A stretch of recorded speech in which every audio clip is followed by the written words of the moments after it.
Good morning from Cambridge and the Fitzwilliam Museum. Welcome to the Cyprus Gallery, the Gallery of Ancient Cyprus, which was formed in the 1990s as a result of the generosity of the AG Leventis Foundation, but also the collaboration of important archaeologists from Cyprus, such as Professor Vassos Karagiorgis, who established this gallery together with former keeper of Antiquities, Dr. Eleni Vasilika. My name is Anastasia Christophilopoulou and I'm the current assistant keeper for Cyprus, Greece and Rome, and it is my pleasure to welcome you to our collections and have the opportunity to talk about the history of our collection, our current projects, as well as our amazing collaboration with the Cyprus High Commission and various other institutions in Cyprus. The establishment of the Cypriot Antiquities in Cambridge dates as early as 1876. It was the result of the first activity of the university with individuals and organizations excavating during these early times of establishment of Cypriot archaeology. We are lucky to possess what is now the third most important collection of Cypriot antiquities in the UK, after of course the one of the British Museum and the Asmolean Museum. In many ways, these three collections, the British Museum, the Asmolean Museum and the Cambridge Museum, overlap and have much in common as important sites that were excavated during the 19th and 20th centuries, were produced collections and objects that were then housed in these three museums. The very first objects to appear in the Cambridge collections date in 1876, and they were the result of purchases made by Luigi di Palma di Cesnola, who is of course most well known for the formation of the Cypriot collections of the Metropolitan Museum in New York. The objects purchased by Luigi Palma di Cesnola included a number of noticeable examples from important sites such as Amathous, Volgi and Salamis that arrived here in the late 1800s. This collection of objects included a noticeable group of Roman glass tableware and other objects that are now being the subject of a research team here in Cambridge examining the technologies of glass, the way it was manufactured and the role, the importance of disseminating these objects during, as a commodity of the Roman Empire played in ancient times. This is just an example of how we merge the history of our collections with analytical methodologies and tools we possess now in our own time in order to re-examine the importance of university museum collections. However, the first episode of real involvement of Cambridge scholars into what was the birth of the archaeology of Cyprus comes with the foundation of the Cyprus Exploration Fund. This is a very important fund whose history connects not only our collections but also the collections of the British and the Asmolean Museum, as several resulting objects from the excavations conducted on behalf of the Cyprus Exploration Fund were separated among these three museums. The Fitzwilliam Museum is connected to the Cyprus Exploration Fund through Francis Guillemard, who was the founder of the society. He was a Cambridge scholar and he came to study in Cambridge as a student in geography, later becoming a scholar and eventually a reader in geography. So not an archaeologist in itself, but he traveled widely around the world, including many trips to Cyprus, recording archaeological sites and sites of geological interest. And he also took plenty of photographs throughout his travels everywhere in the world. Unfortunately, the archive of photographs of Guillemard in Cyprus does not exist anymore. However, the story of the finds of the Cyprus exploration found is pieced together here in the Fitzwilliam in a number of highlighted objects, such as, for example, the statue of Serapis, seated Serapis with Cerberus, who originates from Salamis in Cyprus, and it's one of the highlights here in the Fitzwilliam Museum of sculpture originating from the important city of Salamis. As we know, Salamis has a very important history to play in the island during the Roman times, but as a site it is a place that was established already in the 11th century BC and has a long history of transformation until it becomes a very important port city in the Roman times. This statue was made out of dark grey marble with the addition of white Parian marble, which was used for the feet, the arms and the heads, which unfortunately are not preserved anymore. On the right side of the god Serapis, you can see, although with some damage in their facial characteristics, the three-headed dog of the underworld, which accompanies him in its iconography. Another important set of our collection is the early Bronze Age material from Cyprus, particularly the early Bronze Age material from the site of Bounos in northern Cyprus. This set of objects are very important for our collection because they really establish the narrative of the complex cultures developing in the island during the Bronze Age. Particularly the material from the site of Bounos, excavated mostly in the 1930s by Stuart. We are a very fortunate museum to have an important part of this material, but also it is a reason for us to establish collaborative projects with other university museums and departments, mostly because the Department of Archaeology and the Museum of Archaeology and Anthropology are connected with material also from this excavation, and at the moment a doctoral student, Rafael Lautari from Cyprus, is studying this material as part of his doctoral thesis. In his research, he is establishing a methodology of addressing the development of these very early societies and cemeteries in the northern part of the island, with connections and extending his research as well to other sites in the island. Highlighted objects from this part of the collection includes, of course, the very well-known types of tulip bowls, but also a very interesting set of objects that imitate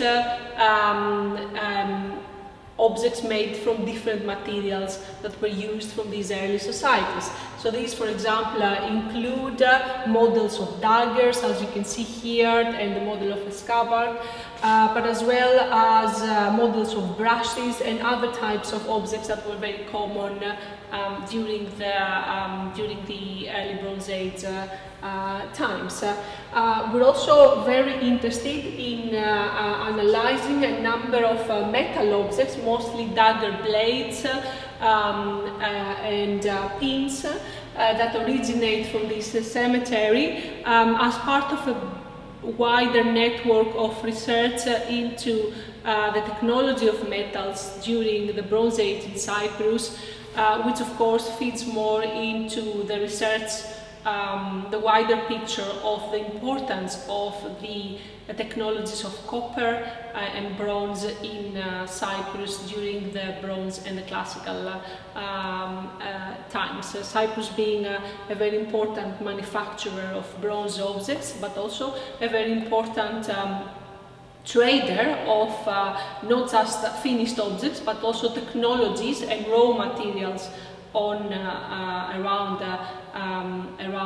copper, and bronze into the wider Mediterranean. Having had the chance to study the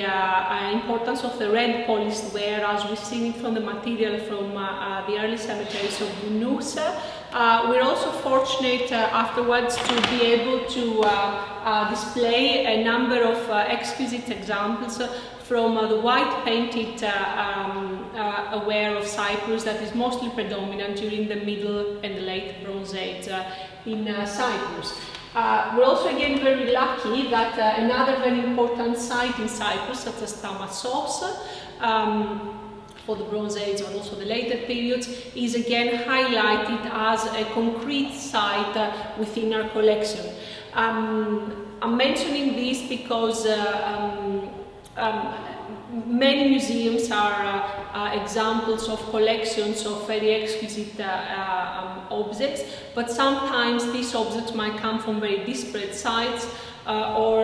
they might not be the result of systematic excavations. That makes it incredibly difficult for curators and archaeologists to piece together the puzzle of the methodology of construction, its manufacture, the symbolism and the importance of these objects in their ancient original context. And that's something we really care deeply here, and it's also one way that we collaborate so well with the authorities in Cyprus, in Greece as well, on matters of research related with our Greek material, because we are very interested in understanding how this material fits with the picture of excavations, including the newest excavations happening in the island of Cyprus and elsewhere. Cambridge being a very important node of the development of contextual archaeology within the wider research framework of theoretical archaeology. So these aspects of our research obviously filter in the way we look at our collections today. In this case, I would like to show you the results of a recent important collaboration between us, the British Museum and the Smolyan Museum, all under the framework of support of the Leventis Foundation and our collaborators in Cyprus, who resulted in the publication of a number of archaic terracottas from Salamis, the city that we mentioned before as being very important during the Roman times. But again, in this aspect of our collection, it displays the importance of the development of the settlement and the communities in Salamis much earlier than the Roman times. A number of objects that have been excavated from a particular sanctuary known as Tumba to Michali in the area of Salamis had been separated across a number of museums and of course the Department of Antiquities in Cyprus, where most of this material still exists, and it was a time to piece the story of this sanctuary and the terracottas offered there as a part of a conclusive research. So the publication, led by Professor Vassos Karagiorgis and Dr. Thomas Kiley, the curator of Cypriot Antiquities at the British Museum, resulted in the study of these terracottas. Most of them are male terracottas, male heads that display young figures made in clay. It's important to understand that these, of course, would have been full-bodied terracottas, which was something that represented a very important part of the manufacture of figurative art during the archaic times in Cyprus. In this context, one needs to remember that Cyprus lacks good quality stones such as marble, for example. So a way to get around this loss of material would have been to create figurative art in clay, and this they did with much care and with exquisite results, as you can see from the few examples we host here. During the course of this research, and including analytical techniques, we were able to even piece together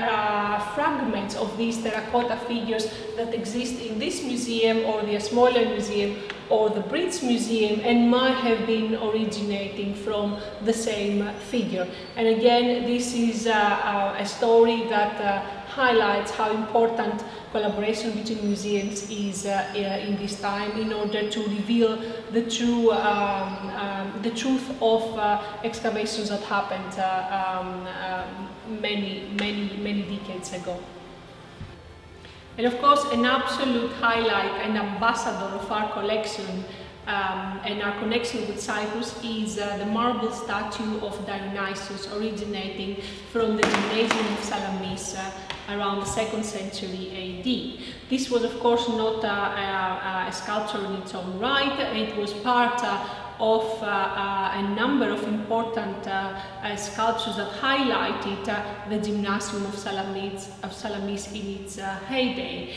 We're very fortunate to have this object in the Fitzwilliam today. As a type, it depicts a youthful and naked type of Dionysus resting on his right leg, and of course there are interesting details such as a feline paw which can be seen on the right thigh of the statue. Unfortunately, the statue does not preserve the head, the arms or the lower limbs, but we know that from its type it represents a 4th century Greek sculptural type that was very well known at the time and also widely reproduced during the Roman times. The statue of Salamis is for us, the statue of Dionysus from Salamis is for us very important because in a way it is part of the objects that gave birth to a large research project in the Fitzwilliam Museum, the one that we are hoping we will celebrate with all of you in 2023 with the opening of an important exhibition titled Being an Islander, Art and Identity of the Large Mediterranean Islands. Although we're standing in an empty room today, it is a Monday, the museum is closed to visitors. We're standing at the venue where we have many times celebrated our collaborations with the Cyprus High Commission in London, as well as